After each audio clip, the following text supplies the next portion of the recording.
1970 to 1995, producer P.J. O'Connell chronicled the diverse lives and stories of rural Pennsylvania.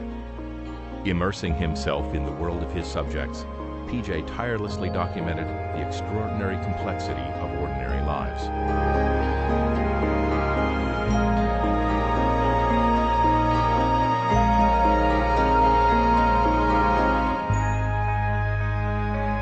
Now, from the archives of Penn State Public Broadcasting, we present the Video on Demand exclusive series, P.J. O'Connell's Pennsylvania Parade.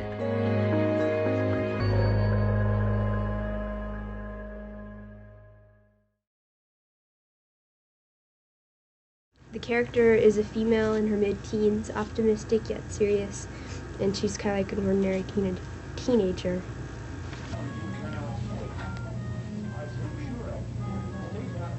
Last year at this time, it was when we first found out about Claire, you know. The girl on the stool looks down at a flower, and she looks up and begins to speak. It's just a very long, ongoing process. And when I first found out, I didn't know what to think. I wasn't really upset because I didn't understand what it meant. you want it to be over with, like the flu or the cold, you know what I mean? Yeah. Take 2 aspirins and go to bed, and you'll be okay in the morning. But I went away for a week for tests at a hospital. When I came back, everyone at school knew. They had all changed. It was like I was going to die or something. But I felt fine, except I had been told I had cancer.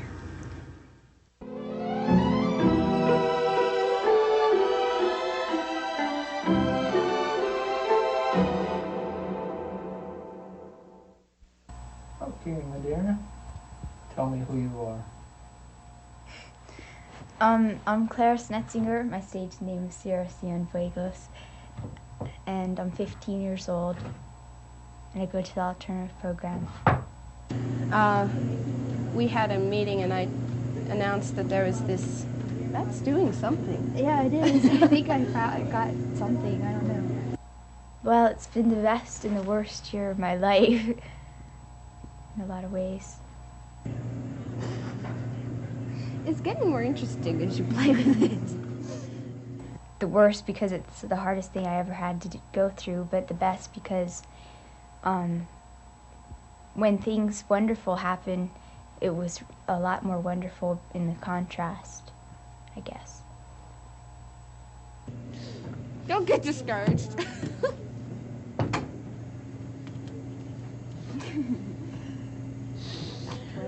Well, we could start from scratch this time. Tuesday, December 2nd, 1986.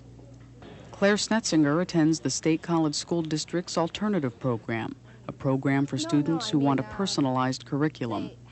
Claire has missed 114 days of school in the past year, but she has plenty of plans for the future. Unless I get in governor's school. The first meeting's tomorrow. You going to be there? Where? It's at the senior high tomorrow afternoon. Really? Great. Mm-hmm. Thanks for telling me. I didn't know about it. No one told me about it. I hope to go to governor's school this year or next year.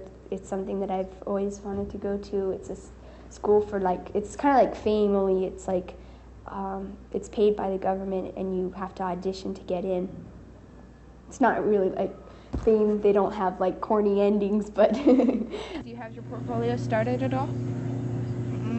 Don't worry about it. Don't worry about it. You have plenty of time. And, then all of a sudden it's on top of you. Plenty of time isn't enough time. I know. I'd like to be an actress or a clothing designer. But most of all, I want to live a happy life. In mid-December of 1985, just before Christmas, I was giving Claire a hug and felt this peculiar lump on her back. And I said, what's this bump on your back, Claire? And she says, I don't know, what's there? And then 2 days after Christmas, I had to go and have my operation. And then on New Year's Eve, they told me that I'd probably have to have chemotherapy. It was a fun holiday. We didn't just know how badly off her case was. We learned later that she really has a rare kind of tumor that's very hard to control. and that she's in a very high-risk category. So I went to Children's Hospital of Philadelphia, and when I came back, everyone in the whole world knew about it because my mom has this way of telling everybody, even the grocery store man. It was really embarrassing because my mom would sit down and say, "Gosh, the most awfulest thing happened," and she would go on and on about how I'd have cancer. I'd be just sitting there like, oh my gosh. And I didn't really want anybody to know because I didn't want anybody to feel sorry for me or anything like that because I hate that. But just the word cancer is so frightening. And we spent time crying and worrying. So our new motto is, have you hugged your child today? I'm all ready, Claire, for you. Thursday, December 4th. Wendy Snetzinger is a freelance artist and teacher, but in the past year, she has become an intimate partner in her daughter's healthcare routines. I could do it. They install this tube to a main vein in the chest, and then she can receive chemotherapy through the tube instead of in her arm, and she can also have blood samples withdrawn, and she can also receive her nutritional support. She couldn't eat because it was just the whole chemotherapy was affecting her. And as a consequence, she got down to something like 89 pounds, and it was scary. The only thing that discourages me is your weight. You were up on our scales, you were 106, a month ago. And you're 106 the next time, and then it went to 103, and they didn't weigh you last week, and now it's down to 101.5. I wish you could eat more, although I will say that it's not real. At a local clinic, Claire receives weekly checkups and chemotherapy treatments in consultation with her primary physician in Philadelphia.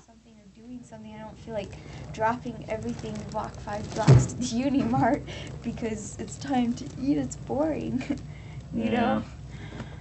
She's making excuses because at home, there's plenty of time that she's at home, you see, and nothing ever appeals to her. Well, it may be that... Every time I buy something at home, everyone eats it, and then there's nothing good. Oh, I'm sure that's your mother leaves you nothing around the house. So that, It's true. I bought some chips. Now we're getting into the really weak excuses, aren't we? I bought some chips the other day, and it was all eaten when I came to eat them, and then there was a sandwich that I bought yesterday, and my mom ate. I feel like I failed because I can't inspire you better for eating. What am I supposed to do? Sit around and eat all day long? It's boring. I'll have to spend my whole life eating.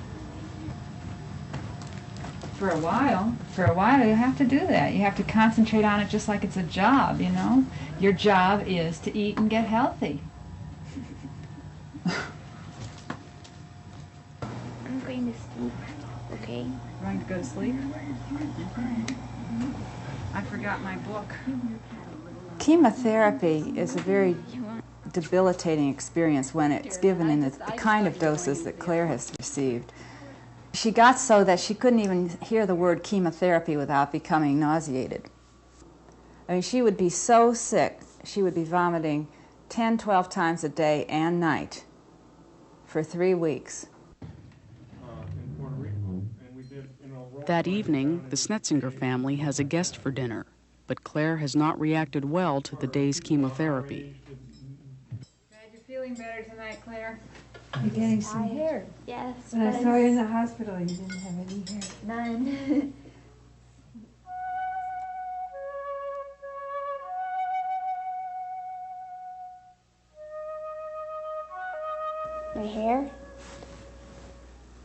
My hair, well, when it was starting to come out, I wanted to shave it all because it was really disgusting and it got in my food and it was so sick. Ew. So some of my friends came over and we had a shaving head party, and it was really, really nice, and it made me feel a lot better about the situation. And I was all bald except a peace sign that was around my head. It was really great.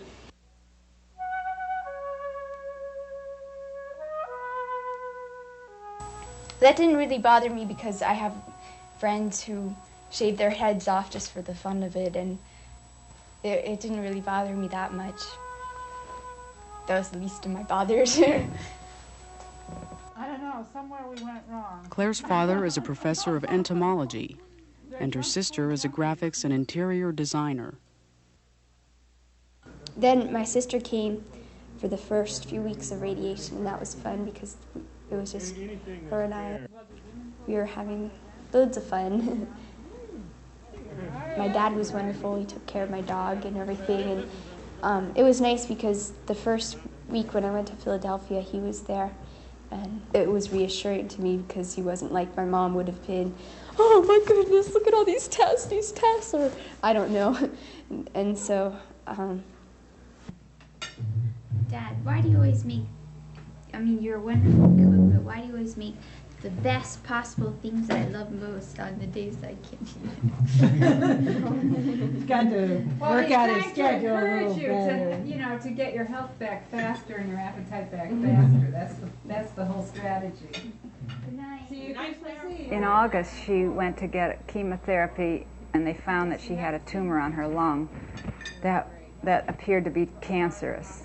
And we were just devastated because we were told right from the start that anything that metastasized was really bad news. And they told us that it was very, very serious, and that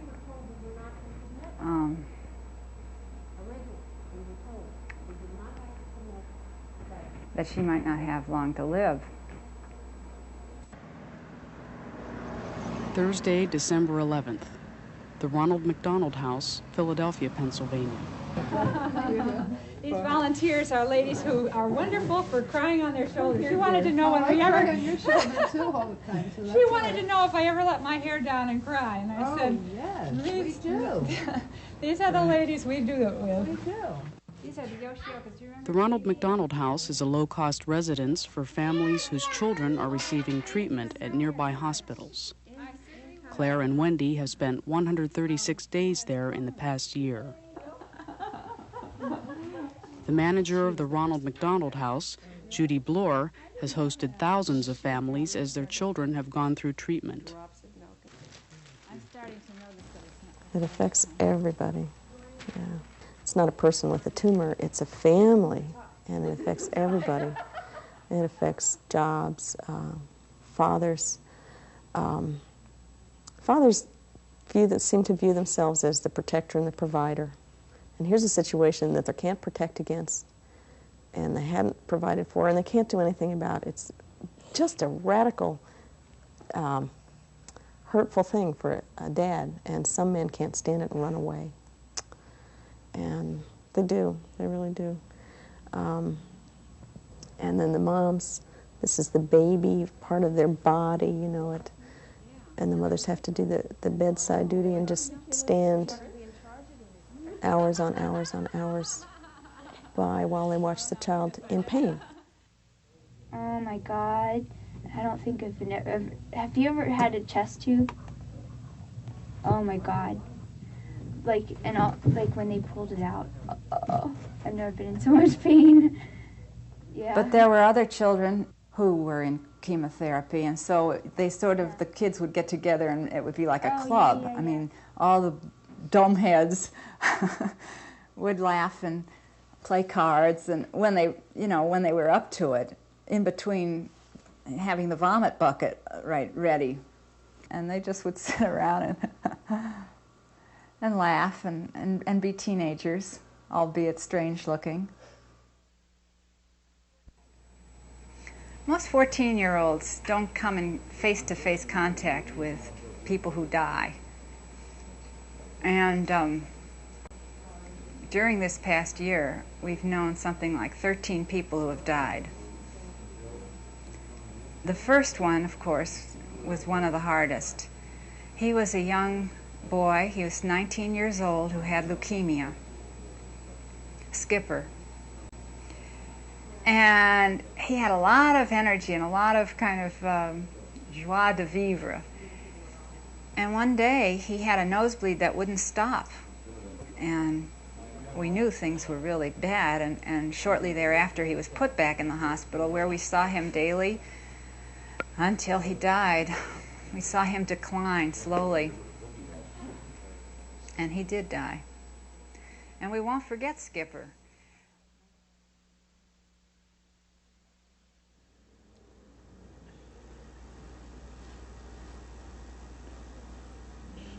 It was awful, I guess. I felt like I was going to lose everybody that was close to me. I had these fears because all the time I had always become good friends with somebody and then they would die. And people I wouldn't even think would die.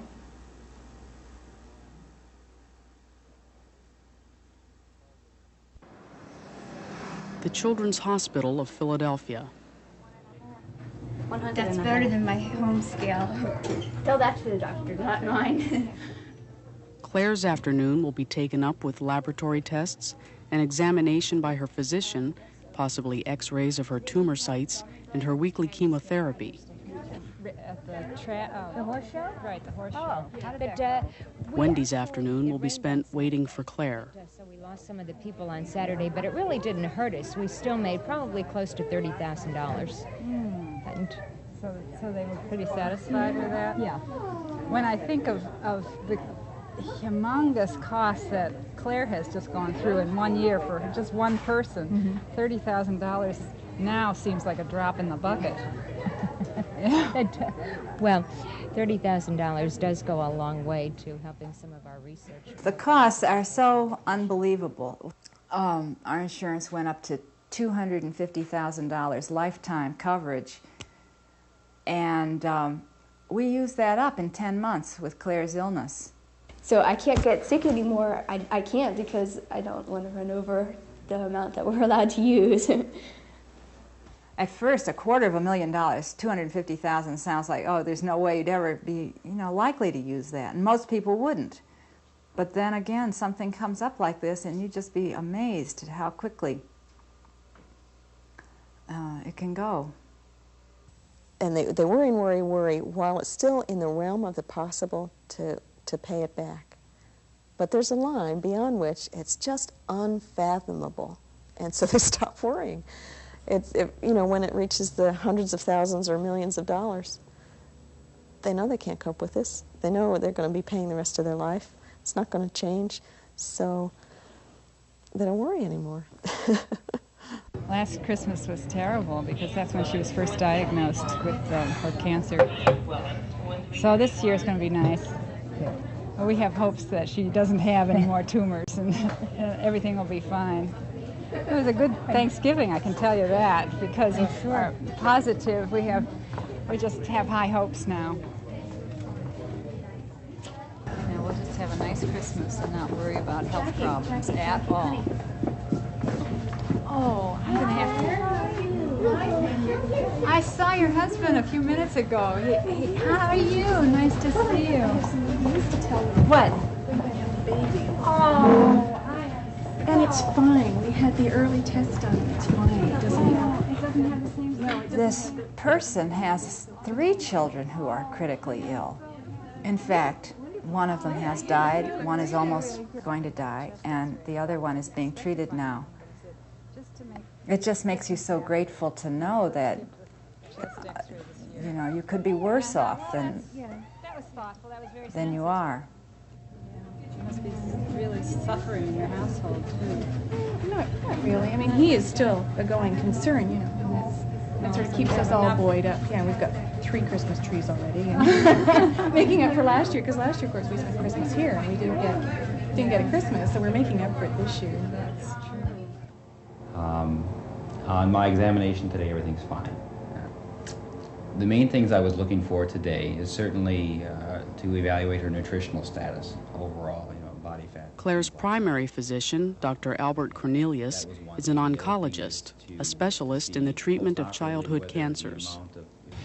Claire has a very difficult tumor in that it's a very unusual tumor in children. It was called a mesenchymal chondrosarcoma. The different types of tissue in the tumor respond differently to treatment. Some types are more sensitive to the chemotherapy. Some types are not sensitive at all. I mean, I figure while I'm going to get something awful, I might as well do it dramatically. Have a dramatic name for what I have had. We're in a difficult situation right now with Claire in that she has had part of the tumor grow in her lung on very intense chemotherapy. If there is any more of that tumor around, then I'm sure it would grow on the chemotherapy she's getting now too. The area locally seems to be fine. She still has a small amount of a fluid collection where the bulk of the tumor was taken out, and that is, she's had One of Dr. Cornelius's important decisions will be whether to order new X-rays of Claire's tumor sites. Tenderness. In fact, we like to follow Claire's X-rays for two reasons. Number one, to follow how her lung is doing post-operatively, but also to look for other clumps of tumor, other metastasis. We chose not to do it at this point. The other man, you still get that with the chemotherapy. That seems to help. Her favorite time. Thank you so much. You know, if you do a test, you have to decide before you do the test what you're going to do with those results. Okay? And at this point, it's not dangerous to Claire to keep going. And I think it might be better not to know at this point for the holidays.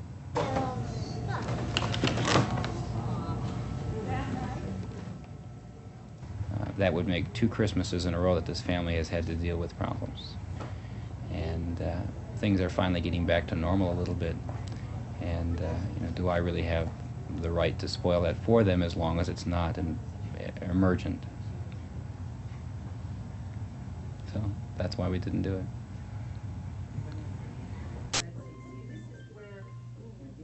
The next morning, December 12th, volunteers are hanging Christmas decorations at the Ronald McDonald House. And it smells so nice. Do you smell the holly and the pine? It's almost like waking up on Christmas morning to have come down here and seen all this. You're going to get in trouble. Well, we're going to have to go to the airport now. Wendy and Claire must leave to meet a visitor. Not to be walked on. We have to take it down. I don't want to be upset when my aunt comes, you know. But the reality is reality, and even though I'm very optimistic, when I'm here at the house, it's just very real that people are sick and some of them die. And some of them aren't here because they've already died.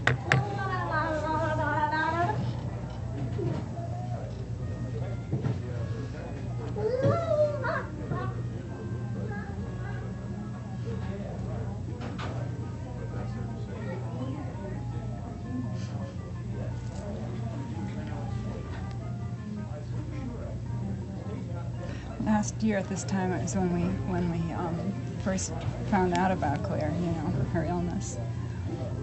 And so it's especially difficult because, you know, the reality is always with us. It's probably like the anniversary of the illness.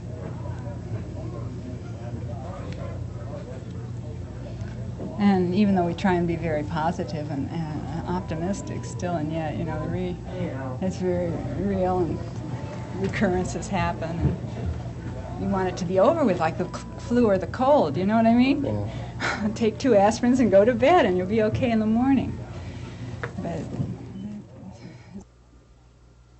mostly I force myself not to get melancholy, because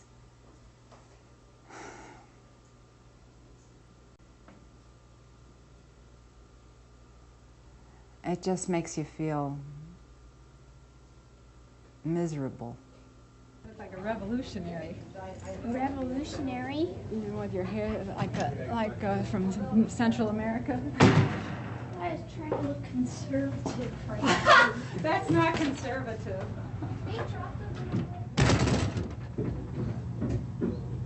How old is that little girl, do you know? She's, I think, just 15, ma'am. Mm-hmm.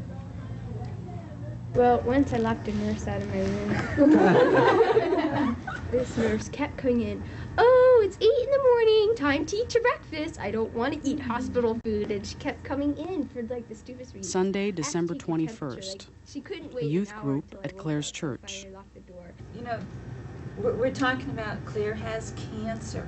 And everybody thinks, Claire's going to die tomorrow. And there's so much fear connected to it. One of the scariest things was when I saw my dad cry. I mean, I've never seen my dad cry.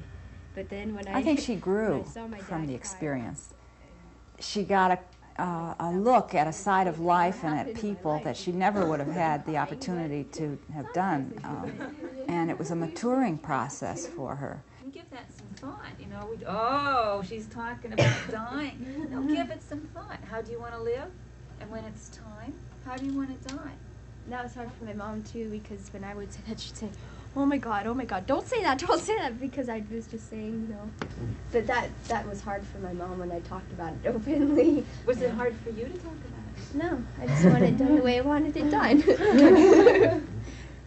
And she gave me all these instructions for when she dies. She wanted to have a rose in her teeth, and she wanted to have a black gown and a big hat, and she wanted it to be a party.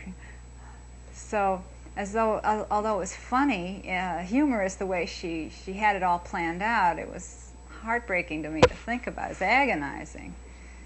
And yet we had to. We were even thinking about where, in fact, we would have to bury her if we lost her. We went through that kind of discussion, my husband and I. But she's not going to die. She's going to be okay, so we don't have to worry about that.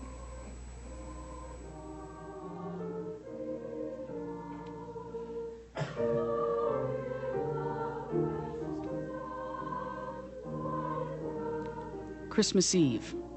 The Snetzinger family's church is celebrating the appearance of Santa Lucia, the Queen of Light. Claire will play the central character, bringing gifts and light in the darkness of winter.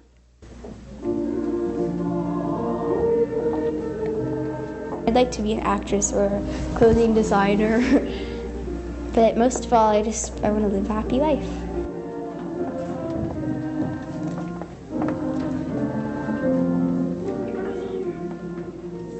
Mostly I force myself not to get melancholy, because it just makes you feel miserable.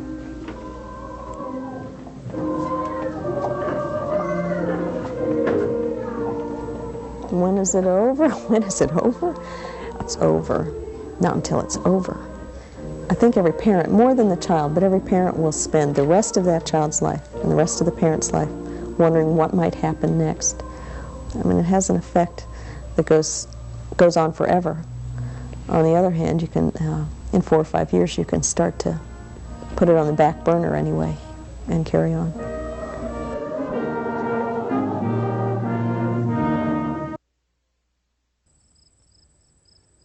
Claire died after 5 operations, 150 days of hospital treatments, and $250,000 in medical bills. She had appeared close to full recovery. She returned to her classes. She received 2 scholarships. She organized a health screening fair at her school. But she began having severe headaches, and on the day of the health fair, doctors discovered a massive brain tumor.